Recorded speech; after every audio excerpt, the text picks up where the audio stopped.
विद्युत board pensioners forum of Himachal Pradesh राज्य विद्युत बोर्ड कर्मचारी महासंघ चंबा का संयुक्त सम्मेलन शुक्रवार को बचत भवन चंबा में आयोजित किया गया। सम्मेलन की अध्यक्षता विद्युत बोर्ड कर्मचारी यूनियन के पूर्व प्रदेश अध्यक्ष कुलदीप सिंह खरवाड़ा ने की। इस दौरान सर्वप्रथम दिवंगत आत्माओं की शांति के लिए 2 मिनट का मौन रखा गया। इसके उपरांत विभिन्न समस्याओं पर मंथन भी किया गया। पूर्व प्रदेश अध्यक्ष कुलदीप सिंह खरवाड़ा ने कहा कि बिजली बोर्ड के कई महत्वपूर्ण पद अतिरिक्त कार्यभार से चलाए जा रहे हैं, जो कि उचित नहीं है। सरकार की ओर से इन पदों पर नियुक्ति करने के लिए सकारात्मक पहल नहीं की जा रही है। उन्होंने ये भी कहा कि बिजली बोर्ड के 66 केवी से ऊपर की क्षमता वाली संचार लाइनों और उपकेंद्रों को ट्रांसमिशन कॉर्पोरेशन के हवाले करने की तैयारी है। बिजली बोर्ड के विद्युत ग्रहों को भी हिमाचल पावर कॉर्पोरेशन के हवाले करने की मुहिम चलाई गई है। इस मुहिम को कर्मचारी संगठन ने वर्ष 2010 में बिजली कर्मचारियों और अभियंताओं के संयुक्त मोर्चा के साथ हुए त्रिपक्षीय समझौते का उल्लंघन करार दिया है। बिजली बोर्ड को कंपनी बनाने के लिए 10 जून 2010 को हिमाचल सरकार के साथ जो त्रिपक्षीय समझौता हुआ था, उसके मुताबिक बिजली बोर्ड लिमिटेड के ढांचे के साथ कर्मचारी संगठनों को विश्वास में लिए बिना किसी किस्म की छेड़छाड़ किए जाना संभव नहीं है। खरवाड़ा ने कहा कि विद्युत बोर्ड लिमिटेड की संचार लाइनों को HPP TCL के हवाले करने से अपनी ही संचार लाइनों पर प्रति यूनिट के हिसाब से बिलिंग चार्जेस के रूप में करोड़ों रुपए HPP TCL को अदा करने पड़ेंगे और बिजली बोर्ड के पावर हाउसेस को HPPCL के हवाले कर देने के बाद कई गुना महंगी दरों पर बिजली बोर्ड लिमिटेड को HPPCL से बिजली खरीदनी पड़ेगी। इसका सीधा असर बिजली की दरों पर पड़ेगा और हिमाचल राज्य विद्युत बोर्ड लिमिटेड, जो आज पूरे देश में सबसे सस्ती बिजली दे रहा है, वह कई गुना महंगी दरों पर बिजली बेचने पर मजबूर हो जाएगा। खराब वित्तीय स्थिति से जूझ रही प्रदेश सरकार की आर्थिक स्थिति पर भी विपरीत प्रभाव पड़ेगा। इस दौरान उन्होंने पुरानी पेंशन योजना बहाल करने के लिए प्रदेश के मुख्यमंत्री ठाकुर सुखविंदर सिंह सुक्खू का आभार भी प्रकट किया। जो आज आपकी बैठक हुई है उसके बारे में थोड़ी सी जानकारी दीजिए। आज चंबा में बिजली बोर्ड का एम्प्लॉइज और पेंशनर्स का संयुक्त कन्वेंशन संपन्न होने जा रहा है और इस कन्वेंशन में मुख्य तौर पे बिजली बोर्ड के प्रबंधक वर्ग से हम ये कहना चाहते हैं कि 6th पे कमीशन का जो रिवीजन हुआ है, उस रिवीजन का जो लाभ कर्मचारियों और पेंशनर्स को मिलना चाहिए था, वो 1 साल बीत जाने के बाद भी नहीं मिल पाया है। और जो कर्मचारी 1/1/16 के बाद सेवानिवृत्त हुआ है, उस कर्मचारी को संशोधित वेतनमानों की दरों के ऊपर जो leave encashment, gratuity, pension, commutation की अदायगी होनी चाहिए थी, वो नहीं हो पाई है। और इसका मुख्य वजह यह है कि प्रदेश के अंदर काफ़ी ज़्यादा कर्मचारियों का अभी तक वेतन निर्धारण, वेतन सत्यापन का कार्य पूरा नहीं हो पाया है। और जो पेंशनर 31/12 से पहले सेवानिवृत्त हुए हैं, उनका नोशनली फिक्सेशन होना है 1/1/86 से लेकर के 31/12 तक, और उस नोशनली फिक्सेशन के आधार पे उनको जो लाभ मिलना है संशोधित वेतनमान का, वो नहीं मिल पा रहा है।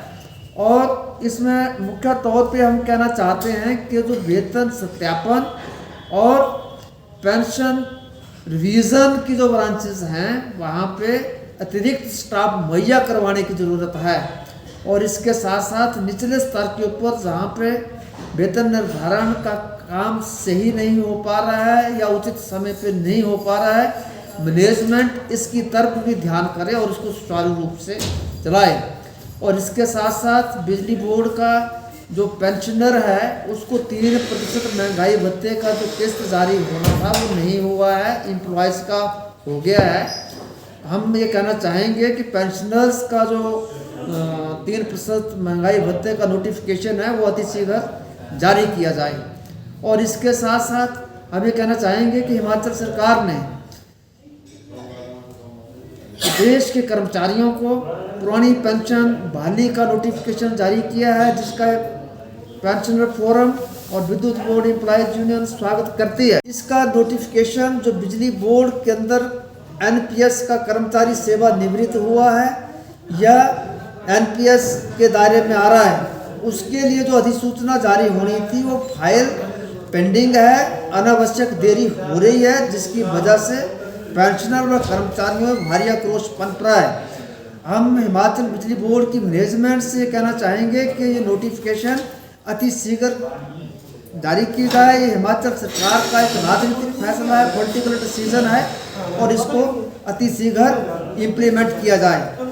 और इसके साथ साथ मैं ये कहना चाहूँगा कि आज बिजली बोर्ड के अंदर जो चेयरमैन हैं वो अतिरिक्त कार्यभार उनके पास है, जो मैनेजिंग डायरेक्टर हैं उनके पास भी अतिरिक्त कार्यभार है, निदेशक के पास भी अतिरिक्त कार्यभार है। हम ये कहना चाहेंगे कि बिजली बोर्ड जैसी महत्वपूर्ण संस्था जो हिमाचल प्रदेश के लोगों को एक बिजली की सुविधा सुचारू रूप से मुहैया करवा रही है, और एक बहुत बड़ी जिम्मेवारी जो है वो इस बिजली बोर्ड के ऊपर है। हम ये कहना चाहेंगे कि कम से कम इस बिजली बोर्ड के अंदर स्थायी अध्यक्ष, स्थायी प्रबंध निदेशक, स्थायी निदेशक वित्त जो है वो लगाया जाए, ताकि सुचारू रूप से काम चले। लेकिन इसके साथ जो आज का जो अतिरिक्त कार्यभार वाला जो मैनेजमेंट है, इस मैनेजमेंट ने बिजली बोर्ड की ट्रांसमिशन लाइन 66 kV से ऊपर की लाइन और सब स्टेशन हैं, बिजली बोर्ड का जो जनरेशन विंग का जो पावर हाउसेज हैं, उनको HPPTCL और HPPCL को ट्रांसफ़र करने की मुहिम चलाई है। मैं हिमाचल सरकार और बिजली बोर्ड की मैनेजमेंट से कहना चाहूँगा, खास करके प्रदेश के माननीय मुख्यमंत्री सुखविंदर सिंह सुक्खू जी से कहना चाहूँगा कि बिजली बोर्ड की मैनेजमेंट को बिजली बोर्ड की संपत्तियों का हस्तांतरण करने से रोका जाए। और ये जो आज का जो मैनेजमेंट है, ये मैनेजमेंट बिजली बोर्ड को कमज़ोर करने का काम करने की बजाय बिजली बोर्ड की स्ट्रेंथनिंग के लिए काम करे, उसको मजबूती प्रदान करे, ना कि इसकी संपत्तियों का हस्तांतरण करे।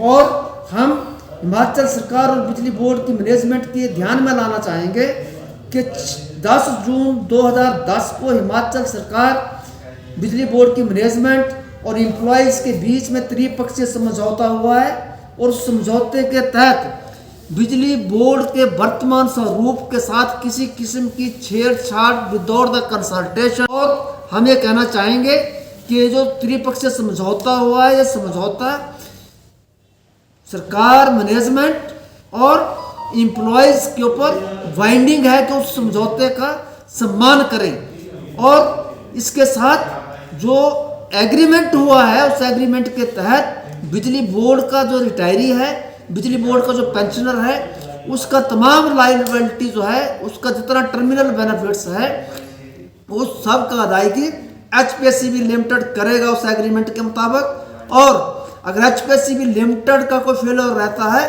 तो हिमाचल सरकार उसको जिम्मेवारी को निभाएगी। तो हम ये कहना चाहेंगे कि ये निजीकरण की तरफ जो कदम बढ़ाए जा रहे हैं, ये सही नहीं है, और बिजली बोर्ड की जो आर्थिक स्थिति है वो वैसे ही सही नहीं है।